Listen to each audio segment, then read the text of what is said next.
病院の検査で異常がなくても実際には症状が出てますよね。症状があるということは、これは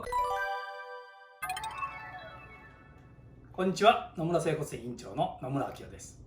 本日は喉の詰まり、違和感、ヒステリー級と言われるような症状、状態ですね。その原因と改善方法についてお話しします。まずこの喉の違和感とか、喉の詰まりですね。こういう症状が出たら皆さんどうされるかっていうと、大体病院に行かれると思います。で、病院に行くとですね、いろいろな検査しますよね。見る検査とか、あと血液検査とかですね。レントゲンとか MRI とかいろいろあると思うんですけども、で、大体その検査で異常なしって出るんですね。で、病院の検査で異常なしと出たら安心する場合もあるかもしれないんですけども、この異常なしっていうのがちょっと厄介な状態なんですね。病院の検査で異常がなくても実際には症状が出てますよね。症状があるということは、これは体からのサインなわけですね。体の中で良くないことが起こっているんで、ちょっと自分の治癒力だけじゃ賄いきれないから何とかしてねっていうサインのわけですね。体っていうのはね、ちょっと厄介なので、その原因と場所っていうのが同じ場合じゃないことが非常に多い。例えば肩こりなんかですと、肩が直接原因じゃない場合っていうのがありますよね。例えば内臓とか骨盤が歪んでいたり、あと膝とか足首とか、そこから来て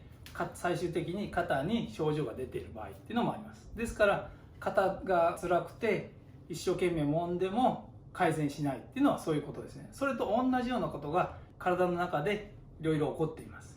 で、ちょっと話を元に戻しますけども、病院の検査では異常がないっていうことは、原因がわからないってことなんですね。で、病院の検査で異常が出にくい場所、それは筋肉なんですね。いろいろあるんですけど、筋肉が一番異常が出にくいと思ってもらえばいいと思います。ですから私はこの喉の詰まりとかヒステリー級は筋肉が非常に関連が深いっていうふうに言い切りたいと思います。じゃあ私はヒステリー級の原因はどういうふうに考えているのかというお話に移ります。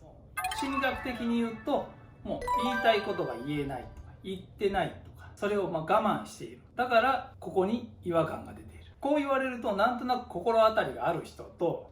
いやいやそんなことないよ、私結構言いたいこと言ってるよ、でも違和感ありますっていう方に分かれると思います。で、この言いたいことを言ってるけども違和感あるって人の方が私からすればちょっとまずいと考えています。なぜならですね、心当たりある人っていうのは記憶に残ってるんですけど、言いたいことを言っているのにまだ喉に違和感が出ているっていう方は、言いたいことが言い切れていないか、もしくは記憶を書き換えているかのどちらか、もしくは両方の可能性が非常に高いです。ご自身は言いたいことを言っているつもりでも体はそう捉えていないというわけになります。ここから先は心当たりがある人も、ない人もお役に立てると思いますので、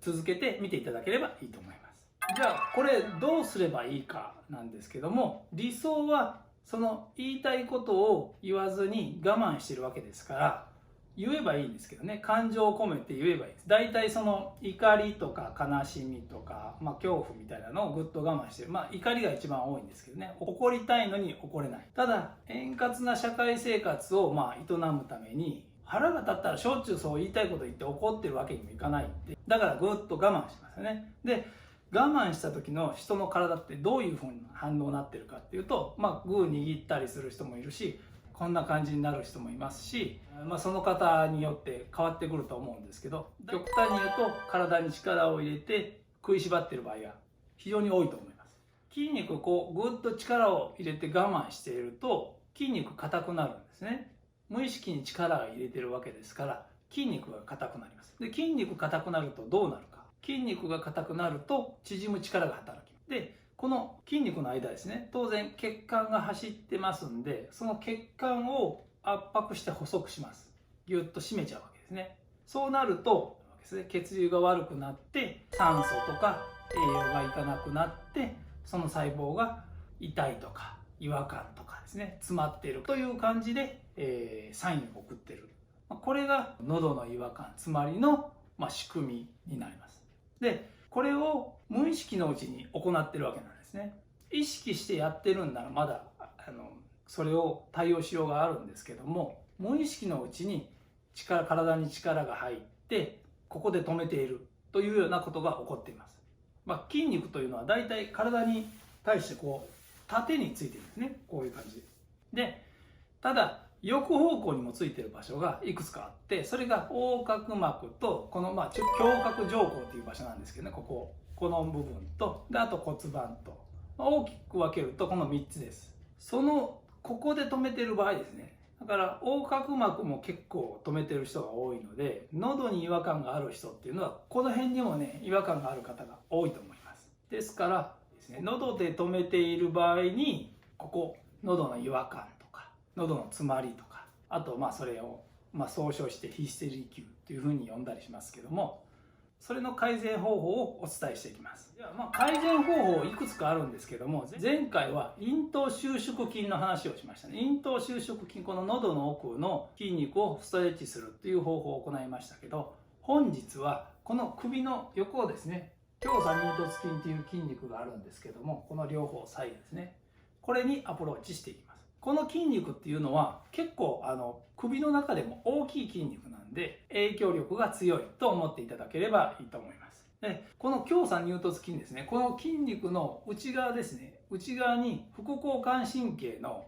迷走神経っていう脳から出て、肺とか心臓ですね、でずっと下がって食道から胃とか内臓全般にいっている神経があるんですけども、胸鎖乳突筋が硬くなるとそれを圧迫してですね、ちゃんと信号いかなくなって内臓の調子も悪くなったりしますんで、この胸鎖乳突筋にアプローチしていくとそれらも改善してくると思います。では早速していきましょうか。私のこの筋肉にアプローチする方法っていうのは、単なるストレッチじゃなくて、一回その筋肉に力をキュッと入れて、そこからストレッチするという方法を行います。やり方なんですけども、ここの筋肉を縮めていただいて、ちょっと下を向く感じですね。で、おでこに手を当てて、おでこと手で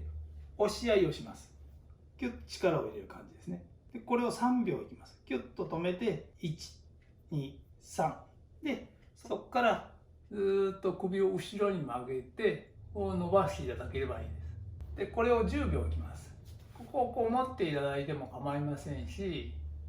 座ってる状態なら椅子の座面を持っていただいて、ちょっとこの肩から下を安定させるような感じですね。で、その状態で首を後ろに曲げます。そうすると伸びてますんで。で、もう少し伸ばしたいなっていう場合は、ちょっと左右ですね、首を軽く振ってもらっても構いません。これを10秒行います。全部で3セット行いますんで、もう一度首を前に傾けて、それを手で押さえてぎゅっと押し合いします。3秒いきますね。1、2、3で、軽く鎖骨のあたりに手を当てて、ぐーっと首を伸ばしていきます。後ろに曲げて、でこれを10秒いきます。で10秒いったらゆっくりと戻ります。で、今2セットをしましたけども、これを3セットですね。1日2回から3回ですね。朝晩とか朝昼晩って構わないんで、それを行っていただければいいと思います。はい、本日は喉の詰まり、違和感、ヒステリー級の原因とその改善方法についてお話ししました。今後も自律神経関係の情報、うつ、パニック、不安、睡眠障害などを含みます。自律神経のさまざまな改善方法、エクササイズ、ワーク、思考の切り替え方、心理学などを紹介していきます。それらを見ていただいて、改善策、予防策としてご利用いただければ嬉しく思います。ですからお見逃しのないようにチャンネル登録をよろしくお願いします。最後にお知らせです。裏チャンネルでは公の場ではちょっと言えないなというような医療業界の裏話的な内容も含めてお話ししています。これはメールマガジンに登録していただいた方のみにお知らせしています。メールマガジンは説明欄にリンクを貼っていますので、そちらから登録をよろしくお願いします。それではまた次回の動画でお会いしましょう。